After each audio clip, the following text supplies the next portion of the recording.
வணக்கம் நண்பா. உனக்கும் உனது வெற்றிக்கும் இடையே இருக்கும் ஒரு மிக பெரும் தடை எது தெரியுமா? அது உனது திறமையோ சூழ்நிலையோ குடும்பமோ அல்ல, அது உனது சோம்பேறித்தனமாகும். வாழ்வில் நீ செய்ய வேண்டிய காரியங்கள் உன் முன்னால் கொட்டி கிடந்தாலும், நீ அடைய வேண்டிய இலக்குகள் பல இருந்தாலும், அவை எதையும் செய்ய மனமில்லாமல் ஏதோ ஒரு கேளிக்கையில் உனது நேரத்தை வீணடிக்க சொல்லி உனது மனம் உன்னை வற்புறுத்துகிறதே. நீ எப்போதும் சொகுசாக வாழ வேண்டும் என்பதில் மட்டுமே அது குறியாக இருக்கிறதே. உன்னிடம் இருக்கும் இப்பழக்கமே உன்னை வெற்றியிலிருந்து தடுத்து உனது வாழ்வை சீரழிக்கிறது. சோம்பேறித்தனம் இவ்வுலகிலுள்ள அனைத்து மனிதர்களிடம் இருக்கக்கூடியதுதான். அது மனித இயல்பின் ஒரு பாகமாகவே இருக்கிறது. அந்த சோம்பேறித்தனத்தின் விளைவாகவே நாம் இயந்திரங்களை கண்டுபிடிக்க ஆரம்பித்தோம். நாம் செய்ய வேண்டிய வேலைகளை இயந்திரங்களை வைத்து எவ்வாறு எளிதாக செய்யலாம் என்பதை கண்டறிந்தோம். 1000 வருடங்களுக்கு முன்னால் அரசர்கள் வாழ்ந்து வந்த ஒரு சொகுசான வாழ்க்கையை இன்று ஒரு சாதாரண மனிதன் வாழ்ந்து வருகிறான் என்றால், கஷ்டப்படாமல் நமது காரியங்களை சாதித்து சொகுசாக வாழ்வது எவ்வாறு என்ற மனிதர்களின் தேடலே அதை நமக்கு சாத்தியமாக்கியது.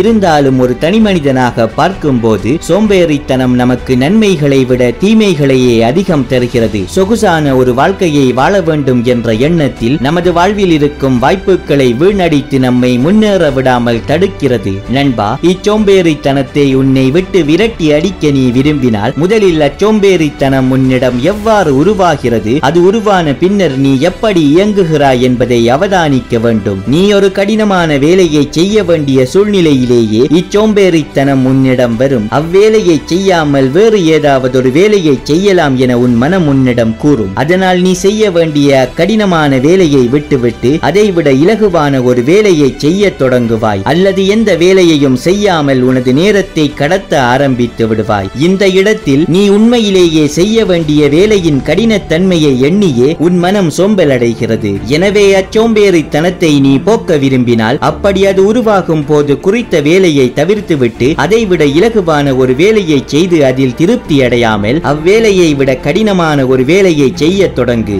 அப்படி உன் மனம் எந்த கஷ்டத்தை எண்ணி சோம்பேறித்தனம் கொண்டு உன்னை உனது வேலையில் இருந்து தடுத்ததோ, அதைவிட பெரியதொரு கஷ்டத்தை நீ தேர்ந்தெடுத்து செய்ய ஆரம்பிக்கும் போது அவ்விடத்தில் உனது சோம்பேறித்தனத்துக்கு எந்த அர்த்தமும் இல்லாமல் போய்விடுகிறது. இப்பழக்கத்தை நீ தொடர்ந்து கடைபிடித்து வருவாயாக இருந்தால், உன் மனம் கொஞ்சம் கொஞ்சமாக கடினமான வேலைகளை பார்த்து சோம்பேறித்தனம் கொள்வதை நிறுத்திவிடும். இதற்கு சிறந்த உதாரணமாக உடற்பயிற்சியை சொல்லலாம். தினமும் உடற்பயிற்சி செய்யும் மனிதர்கள் எப்போதும் தங்களது காரியங்களை உரிய நேரத்தில் செய்து முடிப்பவர்களாக இருப்பார்கள். ஏனெனில் அவர்கள் காலை எழுந்தவுடனேயே இருப்பதில் கடினமான வேலைகளை செய்து முடித்து விட்டதால், அக்கடின பயிற்சிகளே அவர்களது தினசரி பழக்கமாக மாறிவிட்டதால், அதற்கு பின் அவர்கள் செய்யும் எந்த வேலைகளையும் அவர்களது மனம் கடினமாக எண்ணாது. எனவே அதில் அவர்களுக்கு சோம்பேறித்தனமும் தோன்றாது. நண்பா, வாழ்வில் நீ ஒரு வெற்றியாளனாக மாற விரும்பினால் கடின உழைப்பை உனது நண்பனாக மாற்றிக்கொள். உனது மனதை உனது கட்டுப்பாட்டிற்குள் வைத்துக்கொள். தேவையற்ற சோம்பேறித்தனத்தினால் நீ ஒரு காரியத்தை பிற்போடும் போது அதற்கு பதிலாக அதைவிட கடினமான ஒரு வேலையை உனக்கு நீயே கொடுத்துக்கொள். அதன் பிறகு உனது சோம்பேறித்தனம் உன்னை விட்டு நீங்கும். உனது வாழ்வில் வெற்றியும் வளர்ச்சியும் வந்து கொண்டே இருக்கும்.